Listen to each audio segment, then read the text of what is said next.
Here, daar is geen God, daar is geen wese groter as U, Here.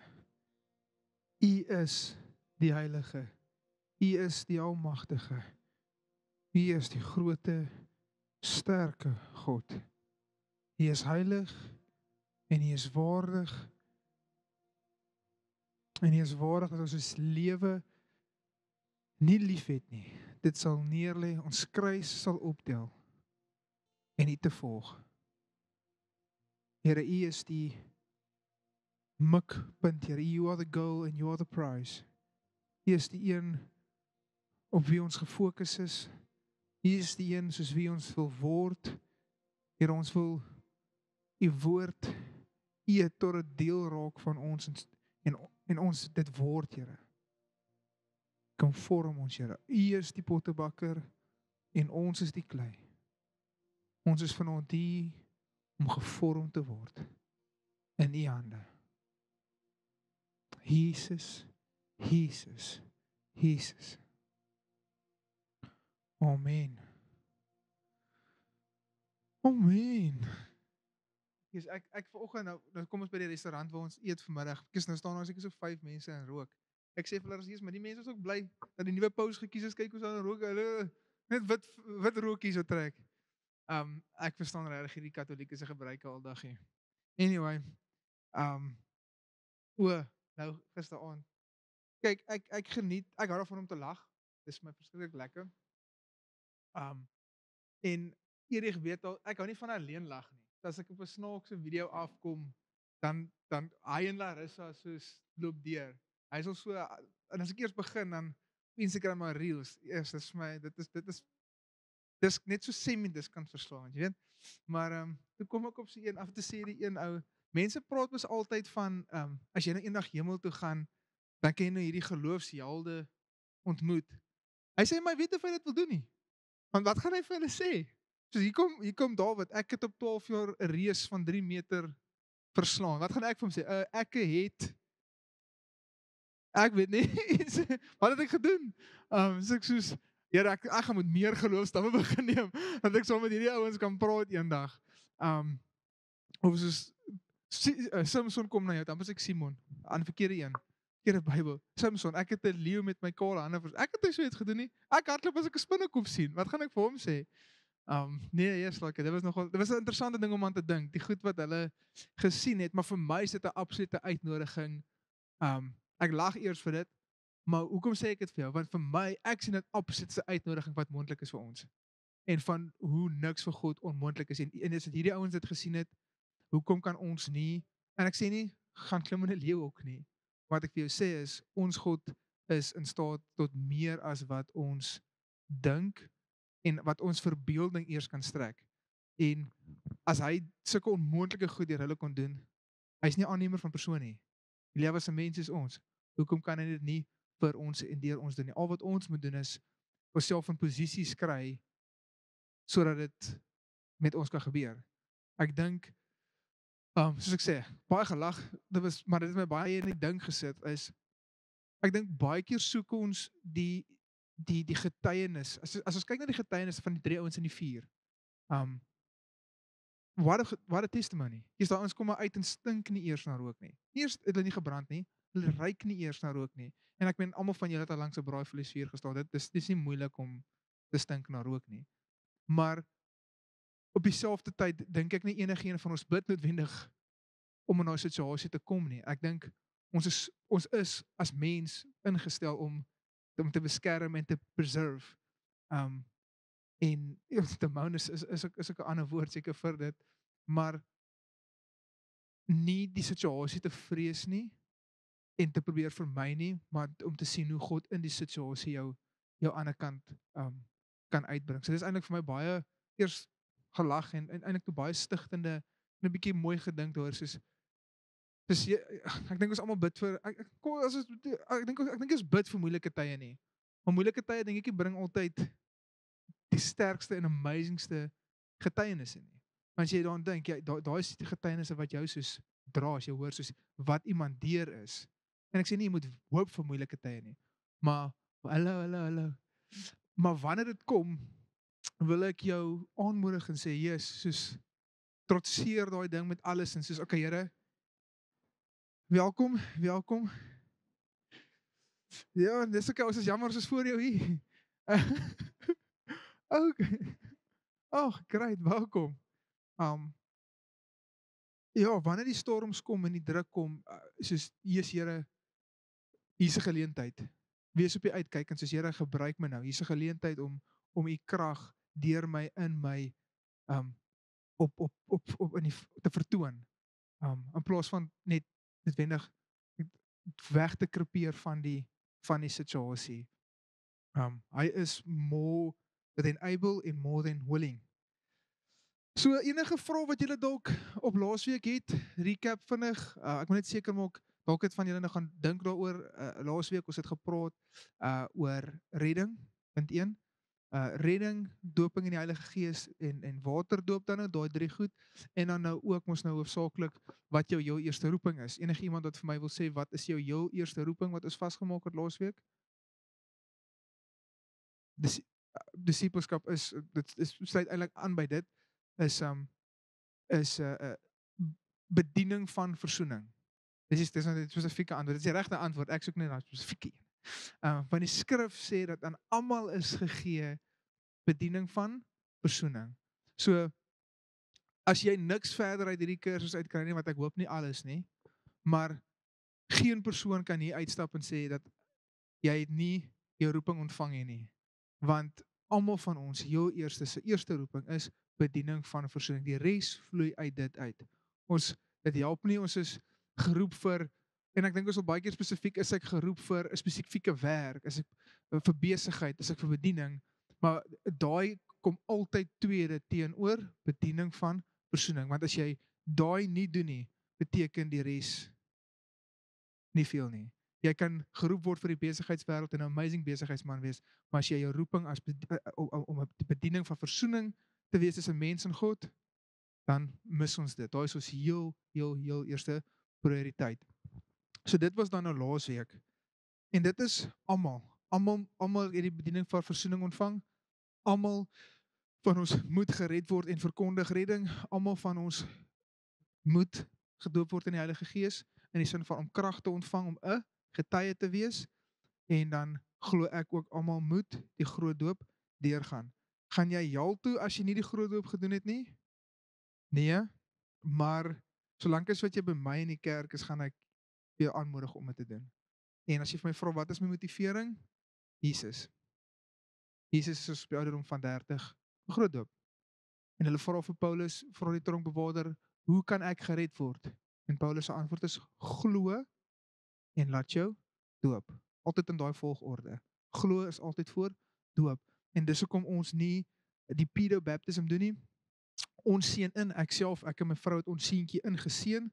Wat is dit? Ons lê 'n belofte af voor God en dan nou ook al voor die gemeente, dat ons sal in ons die beste van ons vermoë vir Joshua groot maak, in God se weë, maar hy het niks beloof nie. Hy sê nog hy weet nog nie wat hy kom of gaan nie. Hy weet nog sy eetlus is all over the place, en dan hou hy van dit en dan hou hy van dat. So hoe kan hy nou glo dat in Jesus? Dink ek as hy nou moet gaan, hy gaan hemel toe, verseker, want hy's onskuldig. Al dink ek nie altyd so nie. Die heerlikheid het my seer gebyt vandag.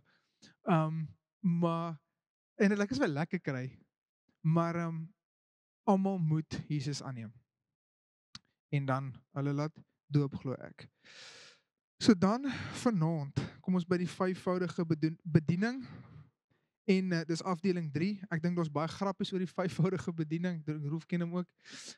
Die vyfvoudige bediening praat ons spot is altyd van as iemand soos hulle self rammetjie uitnek hou of hulle die hele plek ken nie, dan gee ek hulle die vyfvoudige bediening. Daai ene. Maar dis nie die een wat ons vanaand gaan doen nie. Julle kan Karate Kid gaan kyk vir wax on, wax off vir daai ene. So wie, en julle hoef nie te net so vinnig by hand, wie is bekend, as ek sê van die vyfvoudige bediening, is dit vir julle 'n bekende term? Ek dink julle sal redelik van julle dit nog geken, ek weet van julle dis iets wat nogal baie gepraat word in ons 'n kerk, maar dit is absoluut iets waarin ons glo, maar dit is ook iets wat ons in die Bybel sien. Ek glo wat ek in die Bybel sien. Ek is 'n baie eenvoudige mens soos dit. Ek is maklik om te oortuig in die sin van as jy dit vir my in die skrif kan wys, sal ek jammer sê en dan gaan ek met ek maar anders as dit is ek nogal moeilik.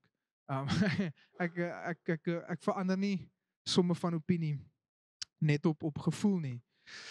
So ons lees in Efesiërs lees ons waar Paulus dan nou skryf vir die kerk van Efese, skryf vir die volgende, dit is op die bord, yes. Skryf vir die volgende, maar ek gaan net vers 11 lees, want anders gaan dit vele voel ek herhaal myself baie vanaand. So en hy het gegee, dit is dan nou Heilige Gees, sommige as apostels en anders as profete, ander as evangeliste, ander as herders en ander as leraars. So ek gaan eers net daar stop.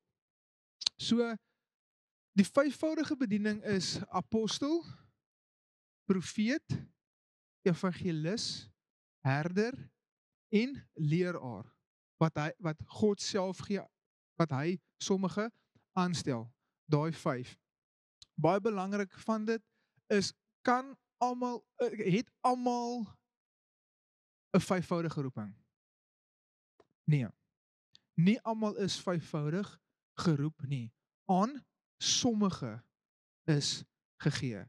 En as jy en ek sal volgende week gaan ons praat van die Heilige Gees gawes, want daar kan 'n verwarring vir jou wees wat sê aan een het hy dit gegee, aan een het hy dat gegee, aan een het hy dit gegee, rondom die gawes, wysheid, woorde van kennis, genesing, onderskeiding van geeste. Daai moet jy in konteks lees om te verstaan dat dit nie net vir een kry een nie. Maar hierdie praat duidelik van dat hy dit aan sommige gee, die vyfvoudige bediening, en in die tweede vers sit die hamer redelik in die spyker waarvoor dit gegee is en hoekom dit net aan sommiges gegee word. So dit is dan nou vers 12. En lees as volg: om die heiliges toe te rus vir hulle dienswerk tot opbouing van die liggaam van Christus. So daar is baie belangrik. Vyfvoudige bediening word aan sommige gegee vir die equipping of the saints, om die kerk, om die liggaam voor te berei vir dienswerk vir Christus. So dit beteken die vyfvoudige roeping, die ampte sal altyd funksioneer binne kerk. Want dit is die Lewiete. Hulle is toevertrou, daai stam is toevertrou om sekere funksies te verrig in die stam, nie in die stam nie, maar in die volk van Israel. So word hierdie gegee aan sommiges, want dit is waarvoor die Here hulle roep om daai funksie te verrig in die liggaam. Van julle word geroep vir besigheid. En dit is okay, dis nie, ek dink 'n mens moet baie versigtig, of jy 'n vyfvoudige roeping het of nie, beteken nie, die een is geestelik van meer ag of waarde as iemand anders nie. Ons kan nie dit sê nie. Dit is jou funksie in die liggaam. Prys die Here dat almal nie vir die kerk werk nie. Dit sal nogal finansiële 'n interessante situasie wees. As ons almal net vir die kerk gewerk het. En prys die Here vir kry, is julle okay? Saterdag en Mesig en Abednego het nou nie met jou gewees. Hoor, die stoel kan dit hou nie. Okay, jy kan nie, maar goed. Roef ryk nog af as hy na rook ryk. So ek wil nie hê as jy nie, want ek is vyfvoudig geroep, maar dit beteken nie van geestelik of van waarde in God se oë is ek enigstens beter af as enige iemand anders nie. En in die amp wat wel baie keer buite, maar hier's 'n verwarring, ek hardloop myself bietjie vooruit nou. Die enigste een wat nogal redelik buite kerk funksioneer, is evangelis, omdat dit is, evangelis se primêre doel is, wel een van sy doele, eintlik 2 primêre doele as ek dit so kan stel, is mos nou maar natuurlik om mense na Jesus toe te lei, dis wat 'n evangelis doen, om die goeie nuus van Jesus te verkondig. Maar wat ek so, baie evangeliste, kom ek so, raak gefrustreerd in kerk, want ek is 'n evangelis, kerk frustreer my, ek moet daar buite wees, maar ek moet mense van Jesus vertel, dis 'n mors van tyd om dit te sit, maar wat hulle so mis in daai skrif, is waarvoor word die evangelis geroep? om jou toe te rus om dit ook te kan doen. Dit is een van die hooffunksies van 'n evangelis. Is nie net om te evangeliseer nie, maar om seker te maak dat die liggaam kan evangeliseer. So hierdie ampte is se doel is om die kerk en die liggaam toe te rus om optimaal te funksioneer en effektief in die wêreld daar buite. En inteendeel van jou beste evangeliste gebeur in die besigheidswêreld. Is ouens wat opgerig word deur 'n evangelis in die kerk en daar buite mense na die Here te lei, want ons baie meer ongeredde mense daar is in die kerk. En moenie 'n fout maak nie, die ampte kan mekaar lekker frustreer hoor. Soos jou herder is hy wil net almal bymekaar hou, hy is nou gefokus op die ouens hierso, evangelis soos ek gesê het, wil daar buite wees. Die profeet is altyd op een of ander wolkie, soos hoe sien julle nie wat ek sien nie? Soos die Here wys my en ek is soos, great, ek's bly jy sien dit, ek sien dit nie, maar so, hy is mense om na te kyk, en die leraars kan ook maar lekker gefrustreerd raak, en ek dink vir almal so 'n bietjie van 'n irritasie wees, in die sin van, leraars kan maar lekker wise ass ook raak, as hulle nie fokus nie, want kennis blaas op, maar die liefde bou op. Daar is 'n groot slaggat vir 'n leraar weer, want 'n leraar dis wat hy doen, hy swat, hy's vol van woord, so hy moet homself baie keer terughom, nie soos die fariseërs, en nie elke dingetjie, maar om te fokus, wat is die core ding wat ons moet aan werk, om die waarheid te vestig. So, en die apostel wil net na die volgende grond toe gaan, en dit gaan oopbreek, en kerke plant, en so jy kan sien dat hierdie 5 kan mekaar frustreer, moet dit mekaar frustreer? Nee. Ek dink as jy mooi sien waar elkeen in die prentjie inpas, is dit eintlik 'n verskriklike mooi masjien, hoe hy operate en werk. Elkeen het sy plek, elkeen het sy funksie wat hy doen, elkeen het die verantwoordelikheid wat aan hom toevertrou word, en ek dink dis 'n amazing ding, dat alles nie op een persoon gesit word nie, en dat die Here 'n liggaam het, elkeen wat sy plekkie het. So dan begin ons by die eerste een, wat dan apostel is. Paulus was 'n apostel, jy sal ook sien in sy briewe sal hy hom baie keer voorstel as 'n apostel. Apostel word deur Jesus self aangestel, en ek gaan sommer net vir julle lees, apostel sal altyd die hoof van 'n bediening, organisasie, kerk of beweging wees. Hulle is dienaars wat bereid is om pryse te betaal wat ander nie noodwendig bereid is om te betaal nie. 'n Apostel is 'n groot, daar sal julle sien, is een wat gestuur is. Hy gaan breek baie keer die grond oop. Hy begin die beweging in 'n nuwe ongerepte plek. En as jy dink aan Paulus, die hoeveelheid sendingsreise wat hy wat as apostel, hy was 'n apostel, nou, hy het hom nie self as evangelis voorgestel nie. Hy was apostel Paul, en hy het na plekke gegaan wat nie die evangelie geken het nie, wat nie kerke gehad het nie, en hy het gaan grond oopbreek om 'n plek te vestig van gelowiges. En dit is partykeer moeilik, daar's partykeer baie terugslag. As ek nou vir julle lees, Paulus het dit nie maklik gehad hulle het nie apostel Paul, soos wat ek dink in ons westerse wêreld, apostel dit, apostel dat. Hy het nie die rooi tapuit gekry, soos wat van die ouens vandag, dink ek baie keer verwag, die apostel moet kry nie. Hierdie apostel het gewerk, en inteendeel, hy sal sommer vir hulle sê, hoor, al kan ek finansiëel aanspraak maak op julle hulpbronne, het ek gekies om dit nie te doen nie. Ek gaan dit eerder nie doen nie, want ek wil net nie ontneem van jou om dit self te doen nie, en hy het self tente gemaak ook, hy het finansiëel, was afhanklik van niemand, en hulle sê, wie in Wellington gebly het, hulle het Smellington genoem het, dis ver voor my tyd. Hulle sê dat maar jy is net hierso ook. Ek het dit gehoor, my pa het al gesê, dit verskrik gestink, asof van hierdie plek, waar ons vandag sit, want die leerder het verskrik gestink. En hulle sê, Paulus, wat ons 'n tente gemaak het 10-1 ook, tot daar gestrek. Hulle sê, Paulus het jy geryk voor hy gekom het, want hy het ook verskriklik gestink as gevolg van die leer wat hy so moes versorg het, maar dis sommer net 'n grappie.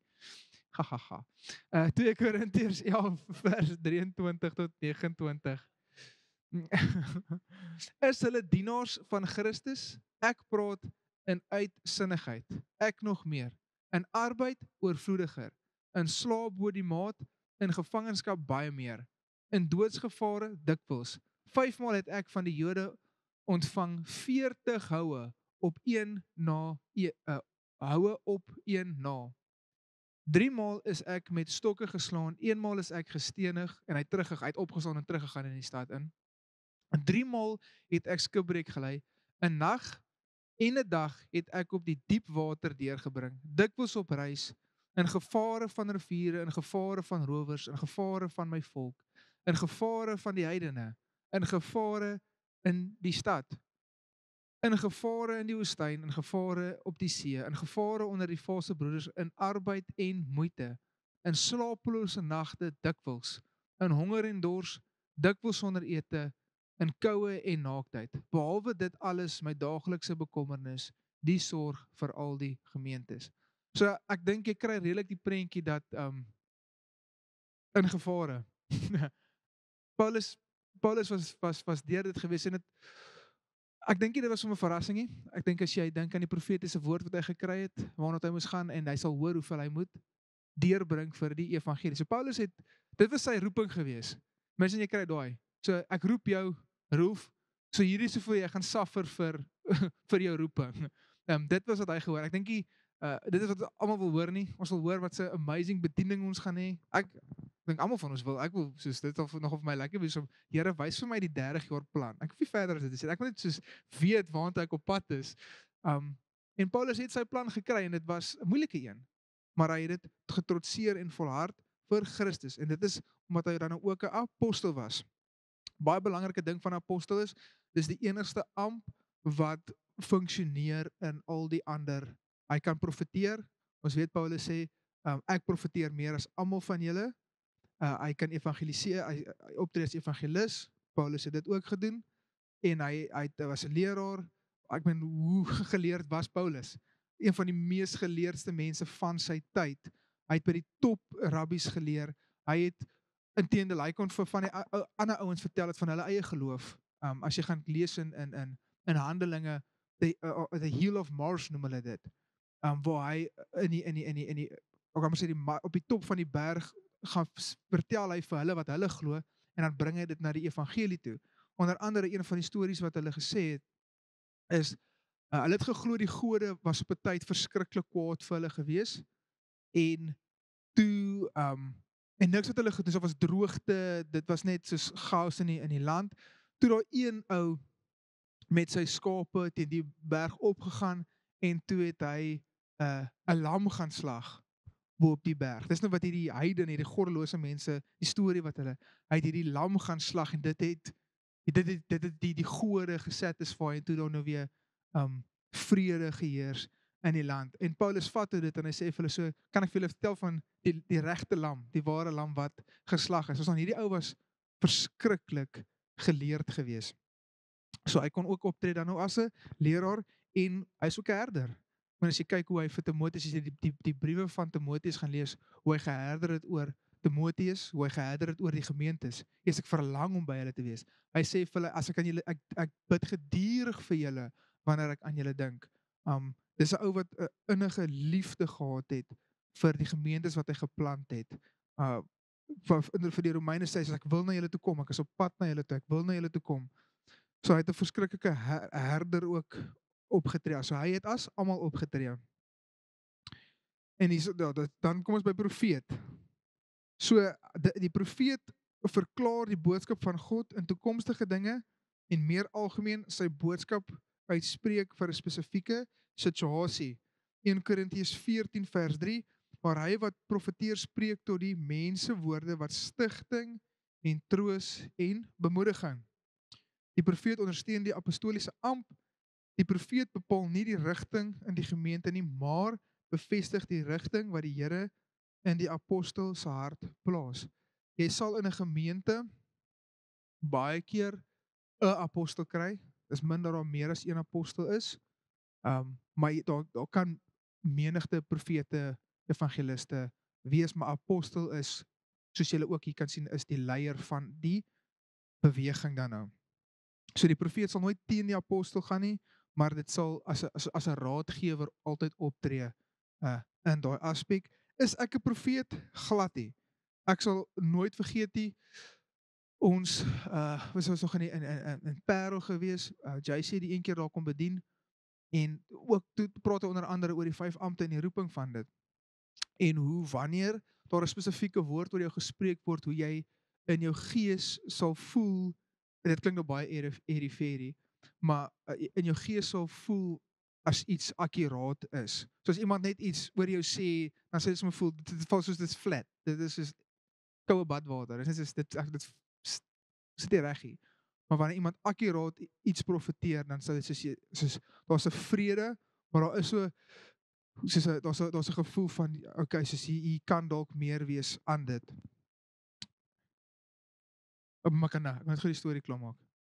En toe het Jason hulle staan in my so eenkant en hy sê okay, right, die Here roep jou as 'n profeet. Nou daai was vir my soos niks. Ek het niks gevoel. Ek soos flat, dood. En toe hy sê evangelis, toe voel ek dit dadelik binne in my, soos in my gees, dit gevoel soos, dit is 'n bietjie so vyshou gevoel, wil ek amper sê, soos daar tref dit. Maar gaan nou vir julle my storie vertel rondom evangelis dan ook, en dit vloei in die volgende in. Yes, vraag. So hoe sal jy weet of dit van die Here af is en of dit net jy is wat hoor wat jy wil hoor? Dit is hoekom jy kerkleiers het, waarna toe jy gaan, waarmee saam met jy bid. Maar die ding is, die Here sal altyd eers met jou praat, voor hy praat met iemand anders, en dan maar, en dis hoekom die profete ook so sterk funksie het in die gemeente, want hulle sal dit dan bevestig. En dis hoekom jy 2 of 3 moet saam bid, want jy dink baie keer 2 of 3 beteken ons het meer krag, so nee, dis baie keer om die wil van die Here beter te onderskei. Dit gaan nie oor ek het soveel gebedskrag, en nou het ons hierdie hoeveelheid gebedskrag hê. Dit gaan oor ek kan dit mis, maar as 5 saam gaan, dan baie moeilik wees om te mis. Want al is 2 uit die 5 het verkeerd, is al 3 wat reg is. En dis dalk baie keer ook wat die Here op daai oomblik op jou hart druk om voor te bid, en wat hy dan nou wil sê rondom die roeping. So daar moet daar's 'n bevestiging, en dis hoekom jy maar kerkgemeenskap het om saam met jou te bid. Ja, bevestiging, jy moet bevestiging kry. Nou anders, want dit is in ons charismatiese bewegingssirkels is dit ongelukkige gevaar dat baie mense iets voel. Daar's nie bevestiging op dit nie. En ek meen as dit die Here is, dan gaan mense dit bevestig. Verstaan, dan hoef jy nie just te bang te wees, of soos jy gaan, mense bid saam met jou. Dit is 'n doodnormale ding om te doen, en want ons kan, so selfs wanneer jy profeteer, ek sien dit baie keer in kerk, mense profeteer ongelukkig baie keer ook in die sielsdimensie. So ek sal optel dat mamma deur hierdie moeilike tyd gaan, en in plaas van om te hoor wat die Here nou sê ek moet sê oor mamma se situasie, tel ek op, sy's hartseer. En nou dink ek, die Here wys vir my sy's hartseer, ek moet 'n woord van bemoediging gee, in plaas van, die Here wys vir my hierdie, en die Here sê jy moet dalk hierdie en hierdie en hierdie kyk, en dan sal dit skuif. En nou is net soos, sy's hartseer, die Here gee vir jou joy. Verstaan jy wat ek bedoel? So dis baie versigtig wees, want jy kan baie onderskeiding van geeste, jy kan baie maklik iemand se emosie optel, en dan sê dit nie noodwendig wat die Here wil sê. So dan onderskei jy wat in die kamer aangaan. Ons weet Jesus het gesê, Jesus het gehoor wat hulle in hulle harte gedink het. So daar is 'n plek waar ons kan onderskei wat in die kamer aangaan, en nie noodwendig wat die Here op daai oomblik wil sê nie. Ja, dit is nie verwonders, dit sal jou baie min omkant vang, dink ek, die 5voudige bediening, want jy sal altyd 10 teen 1 tot 'n mate 'n brand gehad het om voltydse bediening te doen. Soos ek sê, die 5voudig funksioneer in bediening, self voltydse bediening dan nou. En die Here sal tog met jou tot 'n mate daaroor praat. Of dit nou is of hy vir jou kliphard sê herder, en of dit is net soos jy wat soos jy funksioneer, as jy self kan kry, as jy besig om mense in die kerk, soos jy's besig om mense te herder, hoe jy in jou vriendekring is jy absoluut die ou wat mense na toe gaan om te praat, jy's die ondersteunende karakter, of lering is jy soos hierdie ou wat regtig soos vol inligting jou van lees, dit gaan vir jou tog voel in jou kraal, dit sal nie evangelis met jou vrees van mense met jou in elk geval ontslaa raak, want daar is nie iets wat weggaan met net die feit dat met jy geroep word vir evangelis nie. So dis hoekom ek sê, jy sal dit voel, jy sal dit ervaar, al is dit 'n 5%, en jy is eers seker hê. Dis hoekom die bevestiging belangrik is, dat kerkleiers en medegelowiges saam met jou bid vir die bevestiging van daai 5voudige roeping. En soos ek sê, as jy voel jy word 5voudig geroep, dan beteken dit kerk. Jy moet dit baie mooi verstaan. Dit beteken dit soos jy is geroep vir voltydse bediening, nie vir enigiets anders. Yes, Paulus het tente gemaak on the side, maar dit was nie sy hoof wat hy het gebruik om sy funksie om sy bediening finansiëel te ondersteun, maar hy was voltydse bediening. Hy het nie vir maande nie, vir jare weggegaan op sendingreis. Dis wat hy gedoen het, is bediening. So daar is baie belangrik. So as jy sit, wie voel geroep vir voltydse bediening? Verstaan, so dan en dit beteken nie, jy het 'n minder funksie as enige, soos ek aan die begin gesê het, maar hierdie spesifiek is vir hulle wat, so julle kan maar gaan, ek so kan jou roeping verander, ek gaan nou daai antwoord, dink ek, het die Here ooit van plan verander? Nee, kan hy nie besluit nie, verseker nie, as enige iemand iets mis, is dit altyd aan jou kant, altyd. Dis nie die Here wat onseker was op 'n sekere tydperkie. Jy roep weer werk vanaand hoor. Is daai stoel nou weer koud? Okay. So, evangelis, en ek bly eintlik met mevrou die volgende vraag. Evangelis is die bringer van goeie nuus. Ek gaan nou vir julle my getuienis van dit vertel, want dit vloei eintlik ook dan altans weer in die volgende een. Evangelis dra 'n groot las vir mense wat nog nie deel is van die koninkryk van God nie, en het 'n salwing om die evangelie aan hulle te verkondig, wat met groot oortuiging kom en hulle na die Here te trek. Hulle sal dikwels tekens en wonders hê wat hulle volg om hulle boodskap te bevestig. So, funksioneer 'n evangelis net in kerk met opleiding? Nee, is dit soos ek sê, eintlik maar 2 hooffunksies. Moet hy mense oplei? Yes. Gaan kyk bietjie na CFAN waarvan ek vanoggend gepraat het. Hulle het verskriklik groot bootcamps wat hulle mense oprig om te evangeliseer. Maar hulle bediening funksioneer ook baie erg evangelisties. As jy kyk na Reinhard Bonke se crusades wat hy gehou het, Daniel Kalenda het oorgevat het by hom. Dis eintlik, ek gaan nie te veel in daai storie gaan nie, maar ook, verstaan, groot crusades wat hulle hou. Julle almal weet wat ek praat van as ek sê crusade. Staan 'n stage op, vertel van die evangelie. Almal doen dit bietjie anders. Ons wys baie keer die Jesus film vir hulle in hulle taal. Hulle weet ek worship baie, hulle het soos 'n freaking groot, hulle het soos bands en goed, dis nogal impressive wat CFAN doen. So, dit is 'n plek vir gaan en evangeliseer. Posisie van dit. So, dis nie net opleiding nie, maar dit is ook deel van dit. Die ding wat ons moet verstaan is, ons almal is geroep om getuies te wees. En ek dink baie keer misgis mense die brand in hulle hart om van die getuie wees, dat hulle word geroep as evangelis. Maar is net 'n doodnormale brand wat die Heilige Gees in elkeen van ons se harte sit om getuies te wees. Gaan en wag in Jerusalem, sodat julle sal krag ontvang om my getuies te wees. So daai brand in jou hart is die Heilige Gees wat in jou is, wat he wants to speak up. Dis wat dit is. Maar jy kan dan ook evangelisties geroep word. Ek byvoorbeeld het gedink ek gaan my hele lewe lank evangelis wees en optree as dit. En toe dit moes Junie 2018 gewees. Nee, 2019 tot bekering gekom. Toe na leer ken sy stem, toe profeteer JC ook nog oor my.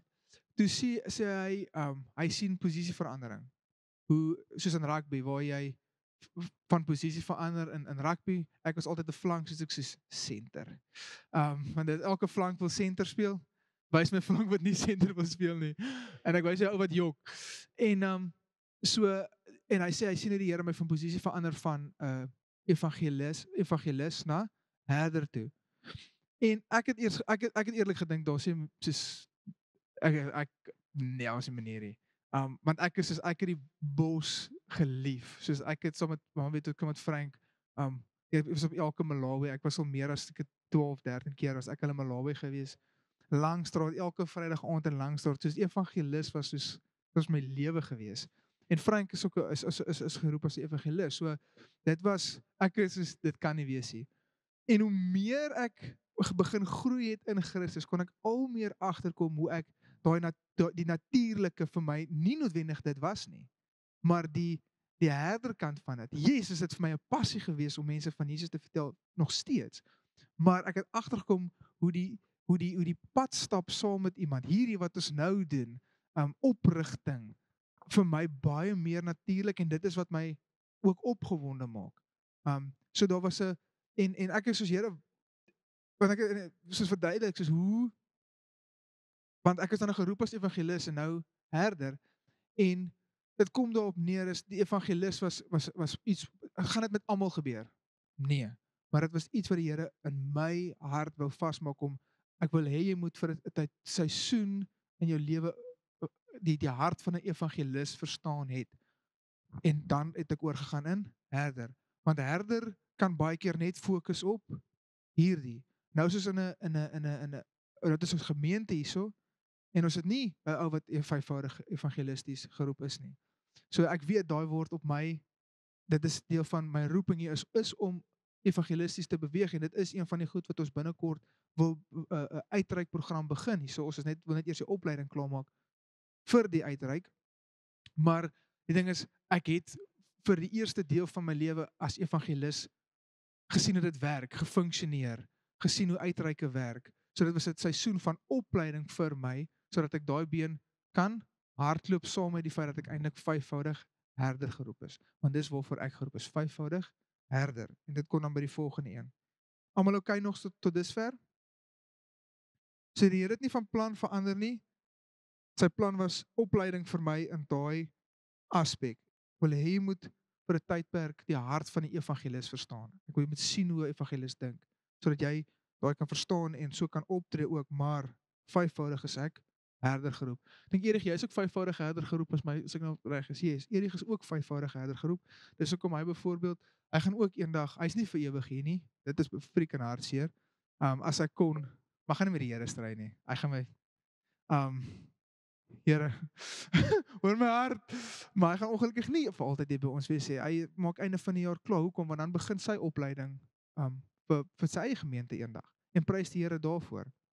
So, dan is dit ek, jy. Soos ek is daai tipe ou. Soos dit is eintlik 'n one man job. Soos nee, hierdie is nie 'n one man job nie. Maar wat ek probeer sê is selfs die goed wat 'n one man job is. Soek ek 'n maatjie. Ek like van goed alleen doen nie. So nee, prys die Here vir Erig. Hoe nou?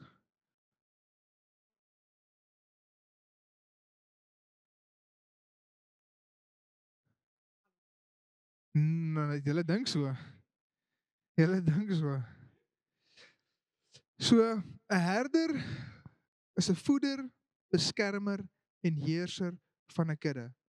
So ek sal altyd sê dat ek is nie ek herder die gemeente. Is ek die hoofherder? Nee. Jesus. Jesus is die hoofherder. Hy is die een wat sy lewe neergelê het. Maar wat's my verantwoordelikheid? Om totdat hy terugkom, is ek sy voorman.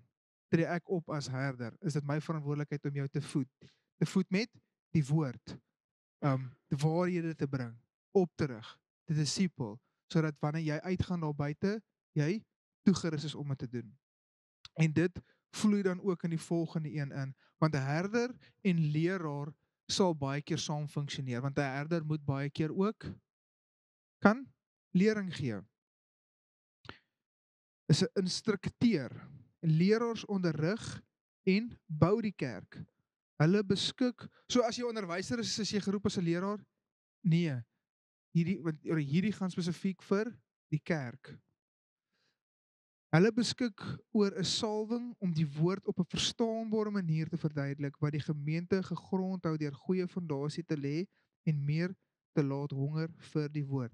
Soos jy kan net hoor wanneer iemand geroep is en gesalf is as 'n leraar. Soos want party mense kan inligting inneem en hulle kan dit deurgee, maar party mense kan dit vat, verteer en dit op so 'n manier voor jou sit dat dit vir die kleinste persoon in die vertrek sin maak. Ek onthou ek het een keer onder iemand gesit wat vyfvoudige leraar was, woordskool aangebied, en toe het ek nogal vir haar gevra rondom soos so kan 'n vrou vyfvoudig geleerder wees? Ja.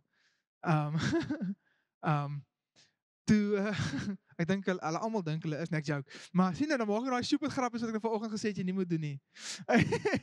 En so en sy het nogal 'n mooi ding gesê wat ek altyd onthou en ek pas dit altyd aan in my preke. Is 'n goeie teaching het vaste kos, vleis en melkkos in.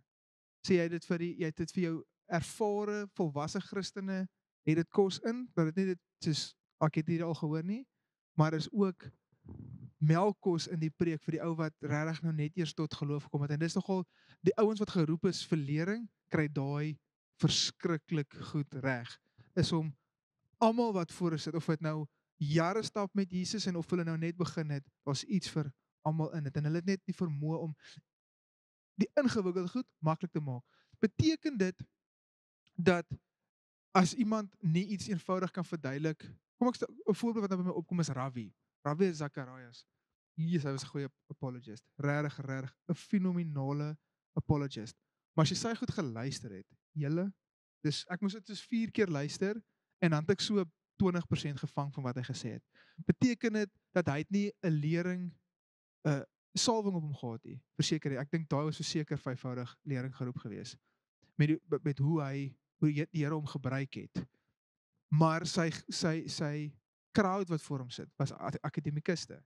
Dit was slim, geleerde mense. So ek wat by die huis sit, is nie noodwendig in gedagte gehou want hierdie ouens verwag teses van 'n antwoord. So onthou net daai in gedagte dat net omdat 'n ou hoef nie die mens wat voor jou sit bepaal, en 'n leraar weet dit. Hy weet hoe om aan te pas en die kos te gee vir die ouens wat voor hom sit.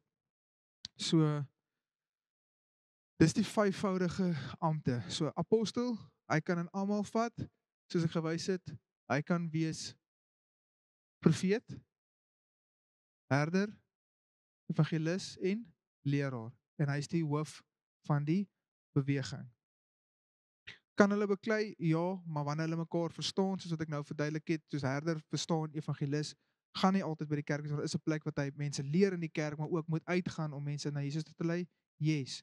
'n Goeie leraar word nie opgeblaas deur sy kennis nie, en dit gebeur nogal vinnig. Moenie 'n fout maak nie. Ek onthou toe ek net begin het met teologie swat. Kennis maak vir jou arrogante klein mannetjie, hoor. Moenie 'n fout maak nie. Soos as jy begin soos jy het al hierdie waarhede en kennisse en nou dink jy soos, yes, ek kan nou elke argument wen. En kan ek elke argument 10 teen 1 nie. Maar die probleem is 'n argument wen is nie noodwendig altyd die regte ding om te doen nie. Ek luister nou die dag 'n ding wat ek gedeel het nogal op my sosiale media, is wat die ou gesê het, wat 'n ou met 'n vraag toe met hom kom. Ag, maar in teologies bewys hy daai ou totaal en al heeltemal verkeerd. En na die tyd toe val dit by hom die plek waaruit daai ou gevra het. Eintlik moes hy vir hom gevra het, maar hoekom vra jy hierdie vraag? So hy het die argument gewen, maar hy het die persoon heeltemal verloor. Soos hoekom vra jy hierdie vraag? Soos iemand wat vra, maar hoe kan jy glo in God? En dan wat is jou antwoord? Wel, as jy kyk na dit, hoe kan ek nie glo in God nie? In plaas van hoekom vra jy God? Soos het jy seer gekry ergens? Soos waar kom hierdie vraag vandaan? Want dan kom jy uit by die persoon.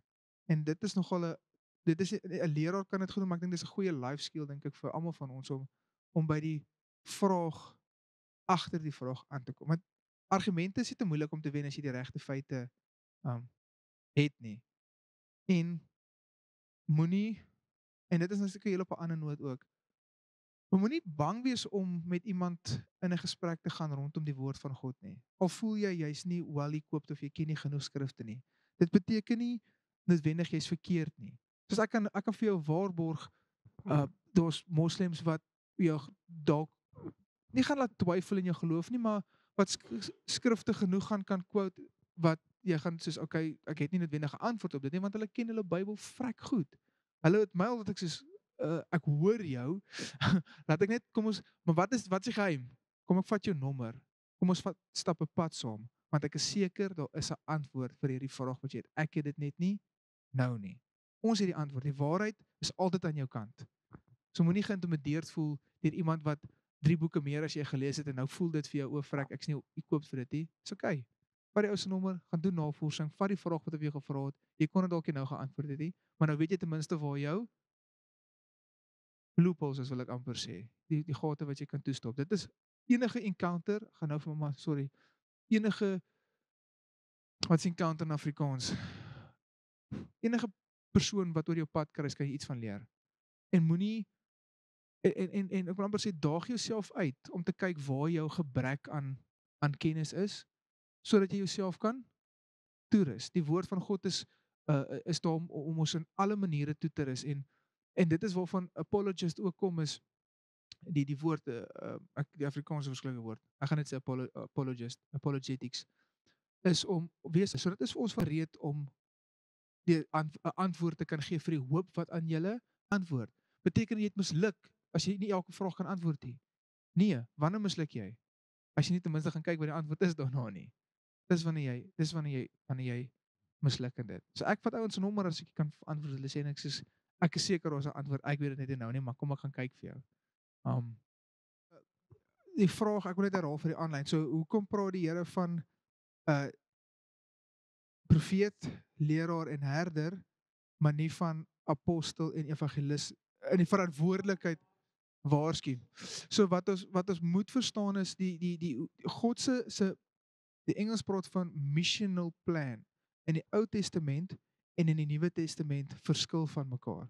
So in die Ou Testament het God 'n volk opgerig wat lyk soos hy, wat funksioneer soos hy, wat funksioneer om die tempel, dan die tabernakel en dan later die tempel tot 'n heilige volk, het hulle opgerig op 'n sekere manier en gedrag en etiese waardes te handhaaf. En hulle was nie aangemoedig om te meng met ander volke in die sin van, in die oomblik wanneer hulle gemeng het met ander volke, het hulle geval in dit. Hulle het daai mense se gode begin dien. Maar dit was altyd, God het 'n standaard oprig wat ander mense na toe gekom het, en dit het gebeur. Elke keer wat iemand gekom het en die Jode gejoin het of deel geword het hulle deel geword van hulle manier van lewe, en God het gesê, jy mag nie so weier nie, jy maak hom deel van jou manier van lewe, die standaard waarteen ek julle hou. So God se missional plan in die Ou Testament was hierdie volk wat hy oprig, 'n baken van hoop, 'n lig waarna toe almal kan kom. In die Nuwe Testament het hy die boodskap gegee, en nou moet julle uitgaan na Judea, Samaria en tot die uithoeke van die wêreld. So die Ou Testament was trek, Nuwe Testament is gaan uit. So ons moet dit verstaan. Hoekom sê ek ons moet dit verstaan? Want dit is waar jou apostel en jou evangelis in. So dis hoekom jy nie noodwendig lees van dit in die Ou Testament nie, want wat het die evangelis verkondig in die Ou Testament? Daar was nie 'n funksie, evangelis verkondig die evangelie. En daar was nie kerk, daar was nie 'n sinagoges in die Ou Testament nie, né? Gaan lees, jy gaan nêrens in die Ou Testament lees van 'n sinagoge nie. Dis net die tempel. Nooit 'n sinagoge nie. Sinagoges het ingekom in daai 400 jaar van stilte. Toe hulle ek lieg, nie eens nie 400 jaar van stilte nie. Dit het ingekom toe net na Jeremia wat hulle weggevoer is na Babylon toe. En waar daar 'n groepie mense, dit het 'n goeie beweging begin. Hulle wou die wet onderhou. So dis 'n groep mense wat gesê het, ons is in hierdie vreemde land, hierdie vreemde gode, hierdie vreemde kultuur, ons moet ons geloof en ons kultuur onderhou. Toe begin hulle die samekoms van gelowiges in hulle konteks, en dis so sinagoges begin het. En toe spoel dit oor in die Nuwe Testament. En 'n sinagoge het net begin as 10 of meer mans in 'n gemeenskap was. Anders het die vrouens by die rivier bymekaar gekom by die wasplek. Jy sal dit lees in Handelinge ook, waar Paulus na die wasplek toe gegaan het, sodat jy geweet daar's nie baie gelowiges in die gemeenskap nie. Want hoekom gaan hy na die wasplek toe? Want dis waar die Jode was. Hy het altyd eers na die Jode toe gegaan en dan uitgereik na die ander toe. So So dit is hoekom die funksie van apostel en evangelis het eers in die Nuwe Testament ingekom en waar jou profeet, ek meen, jou herder, daai kom al, want dis jou rabbies wat lering, wat herder, wat kyk na die volk. Daai funksie is al van die begin af. En herder was 'n bekende term by hulle. Ek meen Jesus is dis hoekom die Hebreërs ook praat van Jesus wat ons goeie herder is.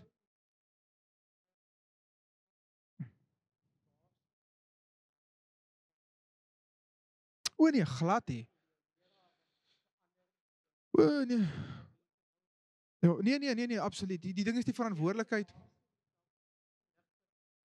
Nee, God verander nie. So die ding is altyd verantwoordelikheid. Maak nie saak wat jy doen nie. Die een skrif in die Nuwe Testament wat sommer by my opkom is dat jy gaan jou werke gaan geweg word. Almal van ons wat hier sit. Elkeen van ons gaan eendag voor die Here staan. Elke woord wat ons geuiter het, elke daad wat ons gedoen het, gaan so voor hom staan en ons gaan ons verantwoording doen vir dit. It will be tested by fire. En dit wat bly staan kan ons hou. Dit wat goed was en wat reg was, kan ons hou en kan ons ingaan mee. Maar dit wat nietig was en tydmors was en verkeerd was, gaan deur die vuur verbrand word. Daar is 'n beloning. Daar is 'n absolute beloning en ek dink regtig party mense gaan met meer ingaan omdat hulle die tyd wat hulle hier gehad het gebruik het. En ek dink nie jy moet kom ek stel dit so. Dink ek jy moet dit meet soos ons aardse goed meet. Die ou wat 'n miljoen mense na die Here toe lei in sy lewenstyd en die ou wat 5 ouens in sy lewenstyd na die Here toe lei. Gaan die een meer kry as die ander een? Is nie noodwendig nie.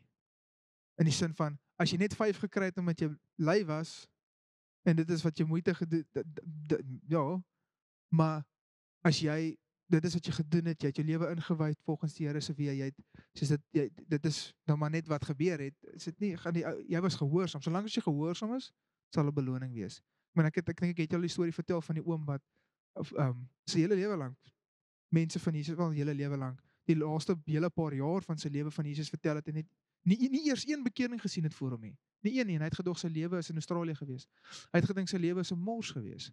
Meanwhile is daar soveel mense wat tot bekering gekom het as gevolg van sy gehoorsaamheid dag na dag uit te gaan en mense te konfronteer. Ken jy Jesus? Het jy al van Jesus gehoor? Kan ek jou vertel van Jesus?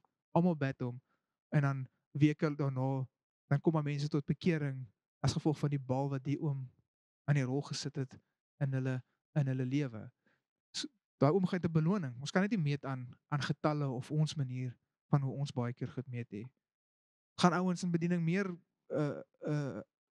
kom ek sê dit so as jy geroep is vir besigheid en jy doen jou besigheid op 'n koninklike goddelike manier, jy's gehoorsaam in dit volgens die Here, gaan jy net soveel beloning kry soos die ou wat elke dag mense na die Here toe lei. Want dis wat die Here jou voor geroep het. Jy was gehoorsaam aan God. Gehoorsaamheid is alles. Dis wat beloon word, is gehoorsaamheid. Nie resultate nie, gehoorsaamheid. Want resultate it can be deceiving. Daar's groot kerke wat ek vir julle sê die goed wat hulle daar preek, rek. Ek kom ek sê so ek wil nie naby hom staan nie. Ek's net bang daar kom iets uit die lug uit. Want dit is heresy. Dis wêreldse goed wat hulle preek. Later jy doen wat voor jou gesit is en jy is gehoorsaam met dit, irrelevant van die resultaat. As jy iemand van Jesus vertel of daai persoon Jesus aanneem of nie, weerspreek nie. Dink ek ons kan altyd werk aan ons craft. Ek dink mense kan altyd werk aan jou manier om die evangelie voor te sit natuurlik. Maar beteken dit jy het gefaal? Dit sê nie. Dit bly daai persoon se keuse om Jesus aan te neem. Mense het vir Jesus gesê nee. Hulle kom en sê Here, ek wil U volg. Is reg. Volg my. Laat ek net gou my pa gaan begrawe. Sorry. Nee, laat die dooies begrawe. Dit klink soos 'n wille stelling, maar as jy gaan kyk in die konteks, dit gaan oor hy wil sy erfporsie gaan haal het. Hy was sy seun gewees. Hy wil Jesus, ek wil net gou my erfporsie gaan haal.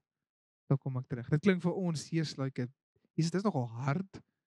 Maar ek weet Jesus rou met mense wat seer het en die dood. Ek sien dit met Lazarus. Hy weet hoe dit voel. Ons lees nooit van sy pa na die geboorte nie. Sy pa was 10-1 op 'n vroeë ouderdom oorlede of die tempel dan waar hy weggeraak het.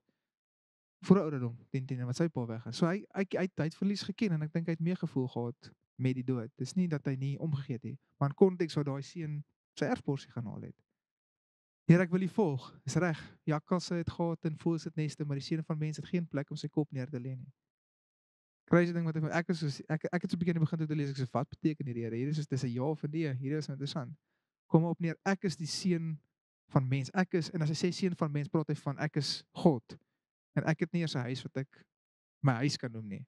Voëls het neste, jakkals het gate. Ek slaap op plekkery. Crazy. En dis wat dit baie keer kos van ons. Wat 'n voorreg. En dis nie omdat hy nie kyk na ons nie, maar daar's iets down the line en daar's 'n ek dink ons moet baie keer net besef daar is 'n prys om te betaal. En dis nie omdat God nie lief is vir ons nie, dis nie omdat ons um verlaat het nie of dat hy nie die beste vir jou wil hê nie. Maar daar's 'n beloning en partykeer is daar iets moois wat wag in die prys wat betaal word aan die ander kant. Ek meen dis hoekom ons weet Jesus het regtig opgestaan dat hy regtig God is. Die feit dat al daai apostels bereid is om dood te gaan vir dit. So jy moet mal wees om dood te gaan vir vir iemand as jy nie seker is hy het regtig opgestaan nie.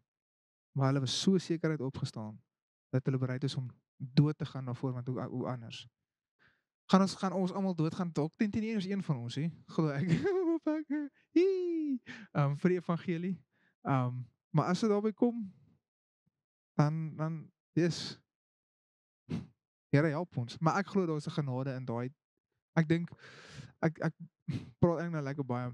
Maar ek dink 'n mens dink altyd is Here, hoe gaan ek dit doen?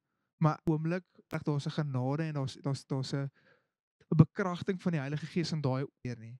Dus ek het al gehoor van mense wat vervolg word. Het julle het al daai liedjie gehoor, I have decided to follow Jesus, no turning back, no turning back. Het julle al gehoor waarvan af dit gekom het, die liedjie? Dit was my baie interessant. Ek kom nou net dag daarop af. Dis in Indië wat 'n ou tot geloof gekom het en hy en sy gesin en wat hulle hom vervolg het en gesê het soos jy moet hom renounce, jy moet wegdraai van Jesus af. En hy sê net ek kan nie. Maak sy vrou dood vir hom vir sy vrou, sy kinders maak hulle almal vir hom dood. Hy sê I have decided to follow Jesus. No turning back. No turning back. Verstaan, dit is maar ek dink daar's 'n genade in daai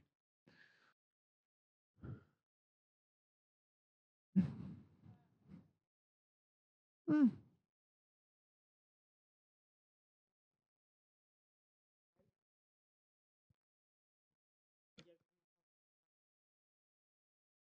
Ek hoor wat my sê. Maar ek wil dink dat ons almal as ons fokus in staat is om dit te doen. Ek wil glo dat elkeen van ons wat hier sit, dink ek dit gaan maklik wees. Dink ek dit gaan nodig wees, dis wat ek sê nie. Maar ek wil glo. Wel kom ek sê dit so. Nou terwyl dit goed gaan, as ons nou nie eers kan sê ons sal dit doen nie, hoe die hel is dit sê as ons daar is. So ek wil glo dat ons dit kan doen. Regtig. Ek glo in julle. Julle kan dit doen. Ek sien julle aan die ander kant. Oh, what a day.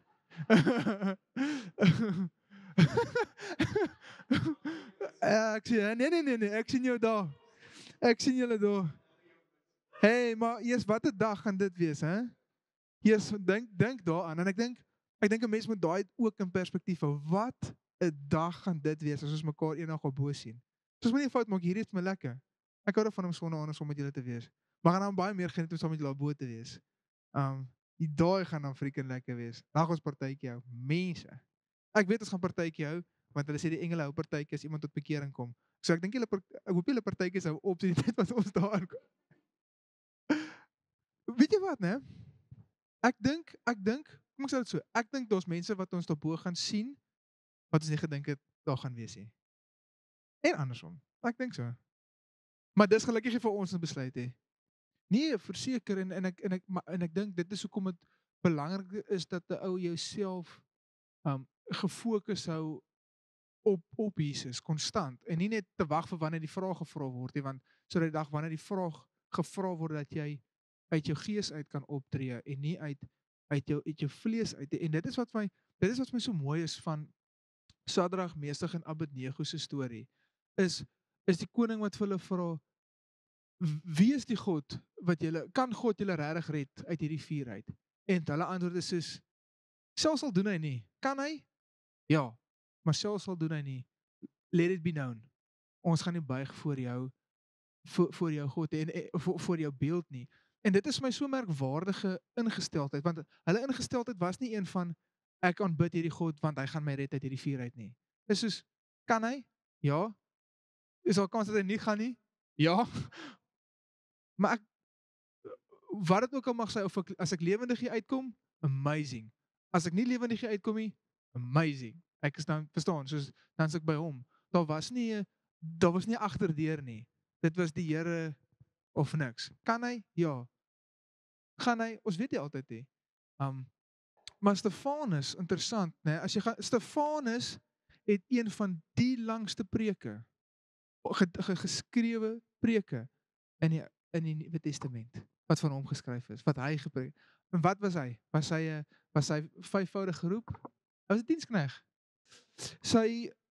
Ek is seker, ek dink die Bybel spesifiseer wat sy beroep was voordat hy ons weet dat hy 'n man van goeie getuienis was, hy het gevloei in die gawes en hy was aangestel om te kyk na die weduwees. Dis wat sy funksie was in die kerk. Hy het gedien. Hy was 'n absolute diensknegt en hy het een van die grootste preke in die Bybel. En dis hoekom ek vir jou sê, dit gaan nie oor die amptes nie. Dit gaan nie oor die posisie is groter as die posisie nie. Hier's 'n ou wat 'n diensknegt is. Grootste een van die grootste preke opgeskryf in die Bybel, in die Nuwe Testament dan althans, en is die enigste ou wat optree presies soos Jesus. Presies soos Jesus. Jesus, dis Handelinge 7. Ek dink is Handelinge 7. Kyk in Handelinge 7. Kom ek kan nou vir jou kyk. Vir mamma kyk, mamma jou sê nie. Koes ek nou amper hierso. Kom my oor. Ek is nou pastoor Hendriko. Ek sal nou weer mamma so seentjie wees.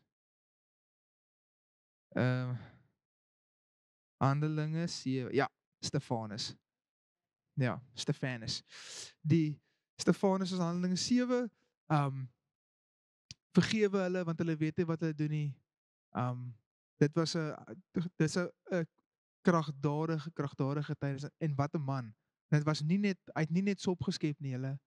Gaan luister, as jy gaan lees die vereistes van 'n diensknegt wat wel verwag was van hulle. Man van goeie getuienis, gebeweeg in die gawes van die Gees. Dit was nie net, so dis hoekom diensspan is amazing mense. Dus diensspan is nie 'n plek vir net soos ek kom en ek vee nie. Dis soos jou soos jou diensspan, dis soos ons as mense van goeie getuienis. Dis soos ons diensspan beweeg in die gawes. Dit is a noble thing to do. Dis amazing.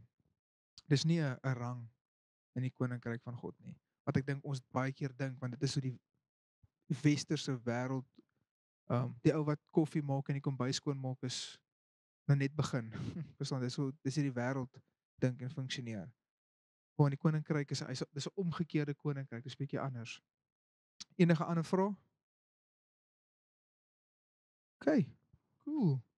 As julle vra het hierdie week, eers laat weet my. Ek het niks boekies gebring nie, want niemand het laat weet dat hulle boekies soek nie. So as julle nou vir my laat weet dat ek 'n boekie moet bring, dan doen ek. Ek het net nie gebring nie, omdat niemand vir my gelaat weet het hulle kort nie. OK, fantastic. Amen. Ek gaan nou vir ons afsluit 'n gebed, maar ek wil eers hierdie storie vertel. En ek het as kind, ek was as kind regtig, geloofsekerheid is nie 'n ding by my gewees nie. Ek was soos vas oortuig as ek nie, as jy nie vir jou sonde tot op die minuut jammer gesê het nie, dan gaan jy hel toe. So ek het altyd hierdie prentjie in my kop gehad, dat, wel punt 1, elke keer voor ek gaan slaap het ek al my sondes bely, want dan het ek gedink as ek na my slaap gaan, dan sê ek mos nou, ek skoot. Maar my probleem was, as wat ek imagine dit gebeur in die middel van die dag, ewe skielik, en ek het nie tyd gehad. So my kop is altyd soos, Jesus, ek hoop ek soos val uit 'n vliegtuig uit eendag, want dan het ek tyd om my sondes te bely voor ek doodgaan. Regtig, ek is vreemde goed hierbo. Julle wil nie weet nie. En dan het ek hierdie ding in my kop gehad, wat ek dan sal ek baie keer nou so half dink, soos hoe dit, nou kom jy daar bo in die hemel, jy het nou dood gegaan, en nou sien ek hierdie lang ry daar by die hekke, Nou dink ek myself, nou staan 'n ou seker nou daar, nou wag jy nou maar jou beurt af, maar dit moet 'n verskriklike wag wees. Want weer eens, want jy weet nie of jy kan ingaan nie. En dink myself, wat gaan jy maar elke keer 'n ou laat verbykom. Jy's like, "Jy's baie nice." Nee, maar dis alright. Staan jy maar ewigheid voor die hekke, ek weet nie. En dan het ek vir myself gedink, maar dan moet ek nou hopelik as er nou mense wat ek ken, dan kan ek nou bietjie meer soos Gates. Okay, die ou, as hy dit maak, as hy dit maak, ja, behoort ek alright te wees. So en toe kom ek tot die gevolgtrekking as kind, dalk moet ek net 'n dominee word, want hulle gaan hom sekerlik almal hemel toe. En toe gaan ek heeltemal van die pad af en toe kom ons terug. Want toe bring die Here my terug. Maar ja, dit is vreemd hoe geloofsonsekerheid, dit is 'n vieslike ding. Dit kan vir jou ry en dit die gevaar met geloofsonsekerheid is jy funksioneer nie in die liggaam nie, want jou grootste worry is of jy gered is. Maar so ja, kom ek bid vir ons. Ja, Here, dankie. Ag Here, dankie dat ons weet, Here. Dankie dat ons met 'n opgewondenheid in ons wese kan lewe en kan weet met die hoop voor ons en ons kan uitstrek vir die hoop voor ons, Here, en the joy set before us, Here, om jy's eendag finaal en al vir ewig en altyd saam met ons bruidegom verenig te word, Here. Here, wat 'n merkwaardige dag gaan dit wees en dankie dat ons met sekerheid hier kan sit en kan weet ons gaan ag Jesus, dis ons koning, ons bruidegom, the lover of us, gebruik ons. Ons is hier as die diensknegt, Heer. Ons is die diensknegt om U te dien en ook die mense te dien. Alles vir U naam. In Jesus naam. Amen.